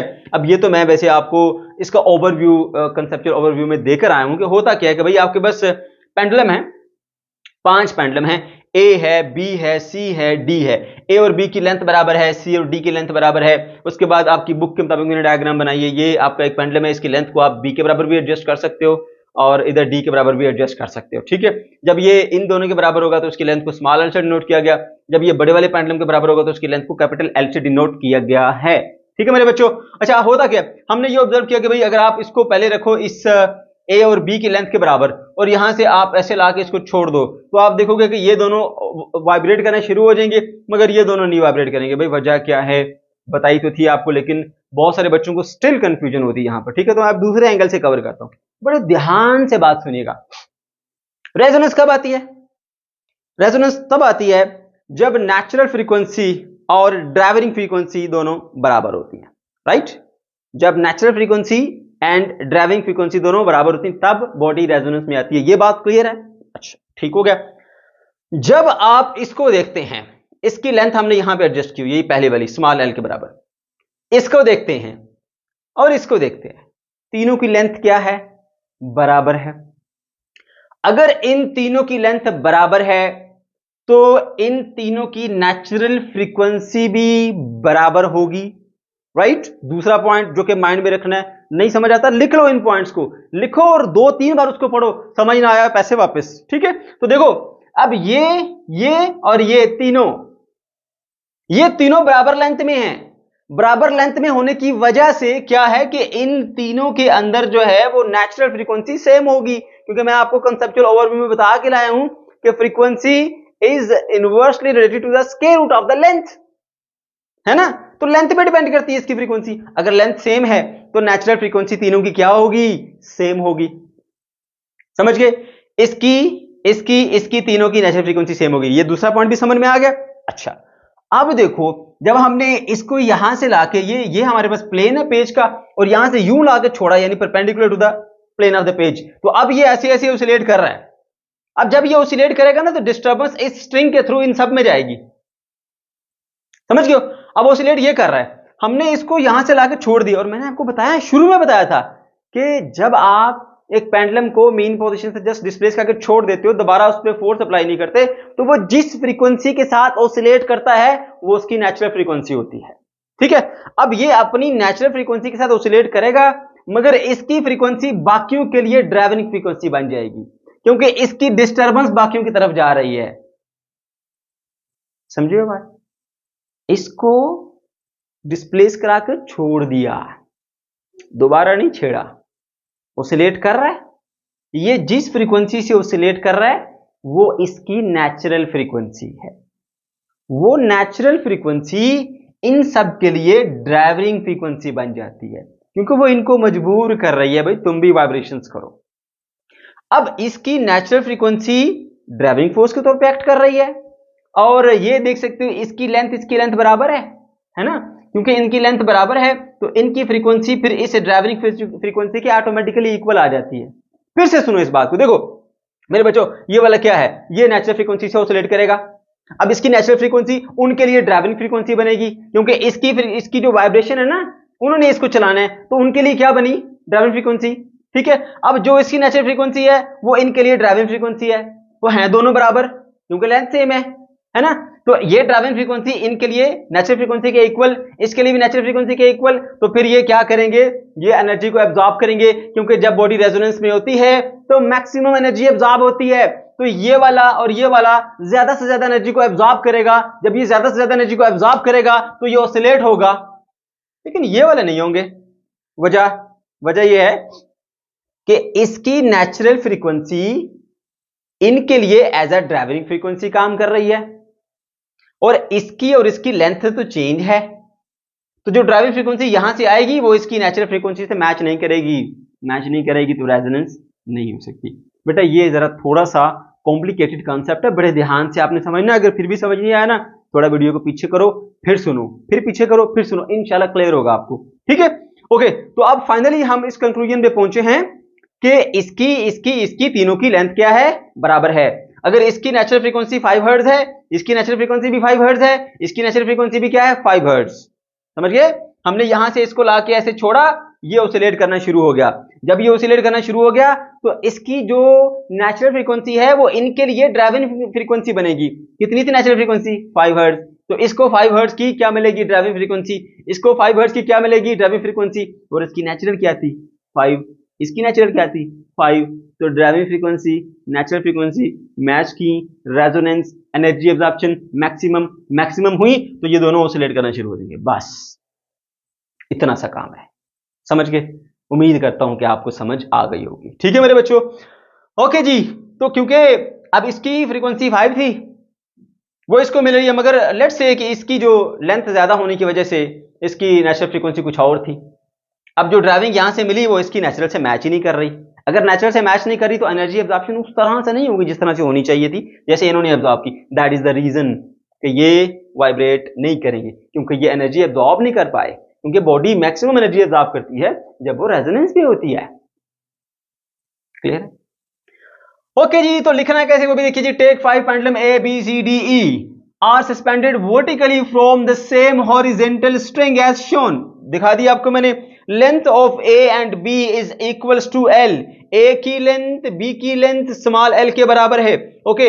और उसके बाद जो उसने बोला कि जो आपके पास दूसरे वाले हैं सी एंड डी की जो लेंथ है वो कैपिटल एल के बराबर है। ठीक है। If the length of A is made equal to the length of A and B and then set into vibrations perpendicular to the plane of the page, the pendulum A and B will start vibration after some time, but not C and D, sorry। ठीक है। तो क्या कहता है, जब अगर आप इसको A और B की लेंथ के बराबर लेके आओ, यानी स्मॉल एल पे, और उसको यहां से ऑसिलेट कराओ, तो A और B ऑसिलेट करेंगे। बट सी और डी ऑसिलेट नहीं करेंगी। वजह क्या है? 3 बार 4 बार बता दिया आपको, क्योंकि मुश्किल कॉन्सेप्ट है, थोड़ा सा बच्चों को समझने में मुश्किल होती है। दैट्स व्हाई मैं रिपीट कर रहा हूं, क्योंकि जब आप बार बार चीज को रिपीट करते हैं ना, वो बच्चों के जहन में बैठ जाती है। सिर्फ ये बात है, ठीक है बेटा। उसके बाद आगे चलें जी। This is due to the resonance, ठीक है, that A B and E have the same length थी, तो सेम फ्रीक्वेंसी थी, ठीक है, that is the reason. Okay, similarly when you made E equal to C and D and set into vibration C and D, set into vibration only C and D will vibrate but not A and B। अब इसको बड़ा करो, E के बराबर करो। अब यहां से वाइब्रेशन करोगे तो जो हमारे पास C और D है ये तो दोनों ऑसिलेट करेंगे, बट A और B वाले ऑसिलेट नहीं करेंगे, ठीक है। तो आपने बता देना है कि भाई जब ये दोनों की इसकी लेंथ E की C और D के बराबर करूंगा तो यहां पर ये दोनों ऑसिलेट करेंगे, क्योंकि ये उसके साथ रेजोनेंस में आ जाएंगे। इसकी नेचुरल फ्रीक्वेंसी इनके लिए ड्राइविंग फोर्स के तौर पे काम करेगी। अगर इसकी फ्रीक्वेंसी 4 थी, इसकी नेचुरल भी 4 है, इसकी नेचुरल भी 4 है, इसकी नेचुरल भी 4 है। अब हमने जब इसको यहां से डिस्टर्ब करके छोड़ दिया तो ये एक नेचुरल फ्रीक्वेंसी से ऑसिलेट कर रहा है जो कि 4 हर्ट्ज है। वो नेचुरल फ्रीक्वेंसी इनके लिए एज अ ड्राइविंग फ्रीक्वेंसी काम करेगी। तो इनकी ड्राइविंग फ्रीक्वेंसी कितनी थी? 4, सॉरी नेचुरल फ्रीक्वेंसी कितनी थी? 4। इधर से ड्राइविंग कितनी मिली? 4। दोनों मैच कर गई, रेजोनेंस हुई और उड़ा दिया इसको, एम्पलीट्यूड बढ़ना शुरू हो गया इनका। एनर्जी अब यहां पर अब्सॉर्ब होगी, यहां पर अब्सॉर्ब नहीं होगी, क्योंकि इनकी फ्रीक्वेंसीज ड्राइविंग फ्रीक्वेंसी के साथ मैच नहीं कर रही। दैट्स व्हाई ये दोनों ऑसिलेट करेंगे ड्यू टू रेजोनेशन, बट ये दोनों ऑसिलेट नहीं कर पाएंगे, ठीक है। तो ये बात अपनी हमें बतानी है। This is because the phenomena this is because pendulum C and D and E have the same length, same natural frequency. So due to resonance, pendulum C and D oscillate, but not A and B. जी तो मेरे बच्चों, अब हम बात करने वाले हैं जी effect of damping on resonance पर, और यहां पर मैं आपके साथ कुछ इंपॉर्टेंट कंसेप्चुअल क्वेश्चन शेयर करूंगा जो कि एग्जाम में आपसे पूछे जा सकते हैं। मकसद यह है कि आपको पता चल सके कि किस तरह का क्वेश्चन आपसे इस टॉपिक में से पूछा जा सकता है, ताकि आप टॉपिक को उसी के मुताबिक तैयार करें, ठीक है बेटा। लेकिन इन क्वेश्चंस के आंसर्स मैं आपको यहाँ पे नहीं दूंगा। क्यों? क्योंकि मेरे बच्चों मैंने इस टॉपिक को बड़ी डिटेल के साथ आपको एक्सप्लेन किया है, ठीक है, और ये तमाम क्वेश्चन इसी लेक्चर में से कवर हो जाते हैं, सही है। तो आपको चाहिए कि इन क्वेश्चंस का आंसर आप खुद तलाश करें और उसको लिखें और मुझे कमेंट सेक्शन में लिख के बताएं, ठीक है मेरे बच्चों। आगे बढ़ते हैं और आते हैं जी effect of damping on resonance. Damping का क्या असर होता है जी रेजोनेंस के ऊपर? पहले जरा डैम्पिंग को एक बार रिवाइज कर लेते हैं। देखो आपके पास कोई भी एक ऑसिलेटर है, लाइक ये आपके पास एक पेंडुलम आ गया, इसको हम यहां से लाके ऐसे छोड़ देते हैं तो ये ऑसिलेट करता रहता है, ठीक है, ऐसे ऑसिलेट करता रहता है। लेकिन ग्रेजुअली आप देखेंगे इसका एम्पलीट्यूड कम होता जाएगा, कम होता जाएगा, कम होता जाएगा, कम होता जाएगा, कम कम कम कम कम, फाइनली जीरो, लास्ट पे आ गया। क्यों? ऐसा क्यों हुआ? क्योंकि मेरे बच्चों ये एक रेजिस्टिव मीडियम के अंदर पाया जा रहा है जो कि एयर है, ठीक है। जब ये इधर से इधर मूव करता हुआ आ रहा होगा ना ऐसे, तो सामने से इसको ना एयर रेजिस्टेंस का सामना होगा, तो इसकी एनर्जी का कुछ हिस्सा ना एयर रेजिस्टेंस के अगेंस्ट वर्क करते हुए इस्तेमाल हो जाता है। तो आस्ता आस्ता इसके अंदर मौजूद एनर्जी कम होती जाती है, तो फिर एम्पलीट्यूड भी कम होता जाता है और फाइनली आके बिल्कुल ये रुक जाता है। इसको हम बोलते हैं डैम्पिंग, समझ गए। अब वो हमसे पूछ रहे हैं कि डैम्पिंग का असर क्या पड़ता है जी रेजोनेंस के ऊपर। अब मैं बताता हूं क्या असर पड़ता है। देखो अगर ऐसा है कि कोई डैम्पिंग इफेक्ट नहीं है या बहुत मिनिमल सा डैम्पिंग इफेक्ट है, ठीक है, कुछ खास नहीं है, तो ये आ गया हमारी ड्राइविंग फ्रीक्वेंसी और ये आ गया हमारा एम्पलीट्यूड। तो होता यूं है कि ये हमारी आ गई रेजोनेंस फ्रीक्वेंसी कि जब हम ड्राइविंग फोर्स को बढ़ाते हैं, ठीक है, और बढ़ाते बढ़ाते जो इसका एम्पलीट्यूड है वो बढ़ता है। जब ड्राइविंग फोर्स की फ्रीक्वेंसी और सिस्टम की जो नेचुरल फ्रीक्वेंसी है मैच कर जाती है, उसके करीब करीब होती है, एम्पलीट्यूड तेजी से इंक्रीज करता है, करता जा रहा है और एक पीक वैल्यू पर चला जाता है रेजोनेंस फ्रीक्वेंसी के ऊपर। फिर उसके बाद अगर फर्दर आप बढ़ाते हैं तो ये ऐसे नीचे की तरफ आता है, ऐसे नीचे आता जाता है, ऐसे आता जाता है, ठीक है। अब देखिए अब इसका एम्पलीट्यूड ऊपर जा रहा है, ऊपर जा रहा है, ऊपर जा रहा है, ऊपर जा रहा है। एम्पलीट्यूड ऊपर क्यों जा रहा है? क्योंकि ये बड़ी आसानी से मूव करके आ रहा है, ये ऐसे ऐसे एम्पलीट्यूड दूर जा रहा है और ऊपर और ऐसे दूर दूर जा पाएगा। कब दूर जा पाएगा? जब सामने से रोकने वाली फोर्स कम होगी, डंपिंग फोर्स कम होगी, है ना। तो डंपिंग फोर्स जब कम होगी ना बेटा, तो इसका एम्पलीट्यूड ये तेजी से ऊपर जाएगा, ये बहुत ऊपर चला गया ऐसे, ठीक है। फिर उसके बाद जब वो रेजोनेंस फ्रीक्वेंसी से हटेगा तो फिर एम्पलीट्यूड ऐसे नीचे आएगा, ठीक है। ये यहां तक इसका एम्पलीट्यूड क्या था। अगर मैं डंपिंग को हाई कर देता हूँ, आवाज तेज कर देता हूँ या किसी और तरीके से मैं डंपिंग को हाई कर देता हूँ, फिर क्या होगा? दोबारा से मैं इसी एक्सपेरिमेंट को परफॉर्म करता हूँ। अब की बार क्या हुआ, जो डंपिंग हाई है उसको मूव करने में, वाइब्रेट करने में थोड़ी दिक्कत आ रही है, ठीक है। जब वो इधर मूव करता है सामने हवा बड़ी तेज है, उसकी एनर्जी को बहुत ज्यादा वेस्ट कर रही है, ठीक है, उसकी एनर्जी काफी ज्यादा खर्च हो रही है एयर रेजिस्टेंस की वजह से उसके अगेंस्ट वर्क करने के लिए, तो अब क्या होगा, ये उतना एम्पलीट्यूड नहीं बढ़ा पाएगा। मैं इसकी फ्रीक्वेंसी बढ़ा रहा हूँ, एम्पलीट्यूड बढ़ रहा है, एम्पलीट्यूड बढ़ रहा है, एम्पलीट्यूड बढ़ रहा है, लेकिन बहुत ज्यादा नहीं बढ़ पाया, इतना ऊपर नहीं जा पाया, यहां पर जा पाया। वजह क्या है भाई, सामने से फोर्स ही इतनी ज्यादा है, उसको मूव नहीं करने दे रही। वो बेचारा इधर से मूव करके इधर आता है, सामने से उसको एयर रेजिस्टेंस इतनी ज्यादा है कि पहुंचना उसने यहां था, मगर बेचारा यहीं से वापस चला जाता है। आना उसको यहां तक था, लेकिन वो यहां पहुंच ही नहीं सकता, वो यहां से यहां तक आके वापस चला जाता है। उसका एम्पलीट्यूड क्या हो जाता है, कम। तो मैक्सिमम वो इतना ही एम्पलीट्यूड अचीव कर सकता है, फिर वापस अगर रेजोनेंस फ्रीक्वेंसी से ज्यादा फ्रीक्वेंसी होगी दोबारा से फिर उसका एम्पलीट्यूड लो यू। अगर और ज्यादा डैम्पिंग कर देता हूं मैं, ठीक है, लेट से मैं जी पानी के अंदर चला जाता हूं और वहां पे पेंडुलम को यहाँ के यूं छोड़ता हूं ऐसे, तो कितना मुश्किल होगा उसके लिए वाइब्रेट करना ऐसे, ठीक है। तो अब क्या होगा जी, एम्पलीट्यूड को उसकी मैं जो फ्रीक्वेंसी है, ड्राइविंग फ्रीक्वेंसी बढ़ाते बढ़ाते बढ़ाते अगर मैं ले भी जाऊं रेजोनेंस के ऊपर, तो उसकी रेजोनेंस फ्रीक्वेंसी के ऊपर उसका जो एम्पलीट्यूड है वो मैक्सिमम जरूर होगा, लेकिन उतना नहीं होगा जितना पहले केस में था, जितना दूसरे केस में था, उससे और कम और कम, बिल्कुल ऐसे नीचे। ये इतना सा कॉन्सेप्ट है बेटा।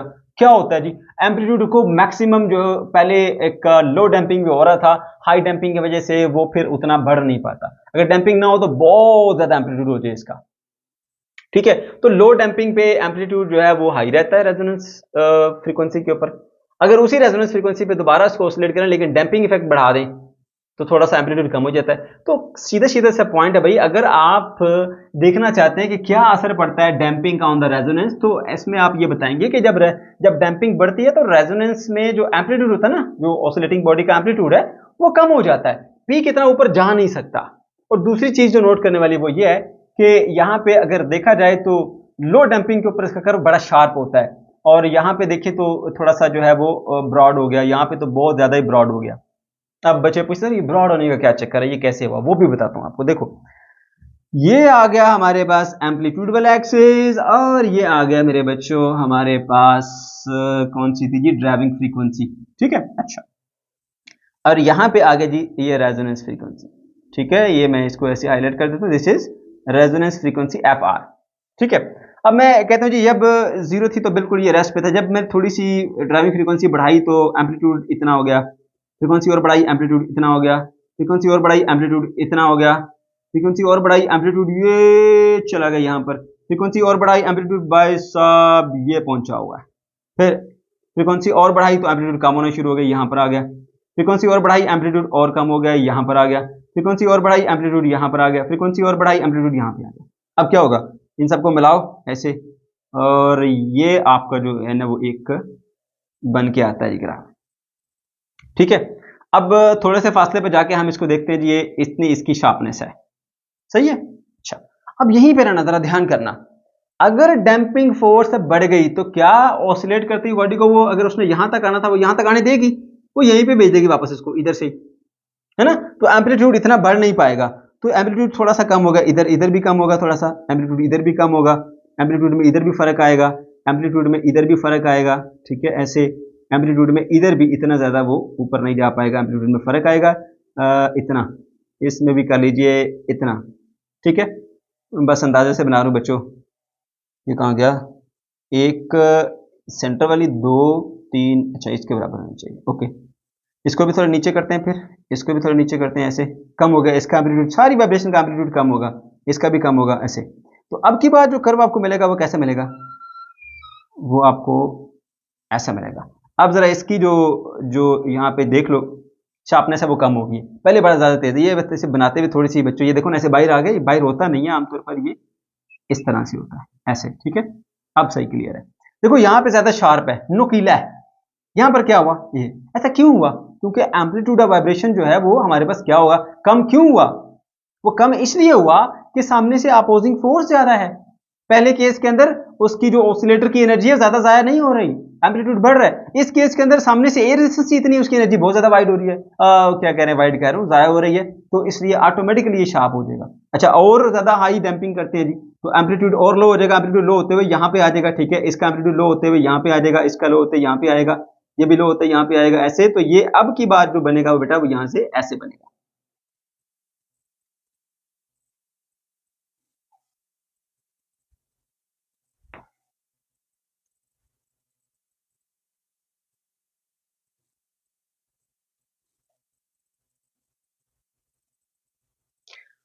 तो यहां पर देखें आप, तो इसकी जो विड्थ है वो बहुत ज्यादा बढ़ गई है। वजह क्या है भाई, ये जो इसमें एनर्जी में बहुत ज्यादा लॉसेज आ रहे हैं, एम्पलीट्यूड बहुत ज्यादा ऊपर जा नहीं पा रहा। तो यहां पर आपने देखा, यहां पर देखा, यहां पर देखा, ये तीन केस है। यहाँ पे लो डैम्पिंग है, मीडियम डैम्पिंग है, यहाँ पे हाई डैम्पिंग है। तो कर्व जो है वो ऑटोमेटिकली यहाँ पे लो डैम्पिंग पे शार्प है, इस पे ब्रॉड हुआ, इस पे और ज्यादा ब्रॉड हुआ। अब ये बातें सारी आपने यहाँ पे बतानी है।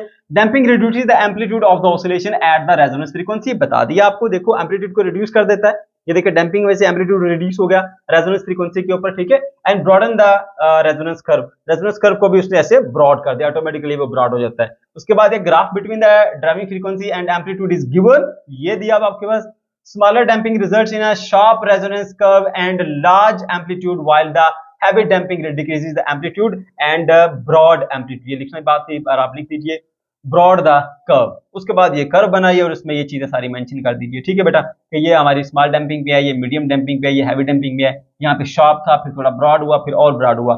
फिर आ जाइए क्वेश्चंस की तरफ। इन क्वेश्चंस को आपने जो है वो आंसर करना है। Why amplitude of vibration is maximum at the resonance, resonance के ऊपर आके एम्पलीट्यूड मैक्सिमम क्यों होता है, उसकी वजह बतानी है, ठीक है।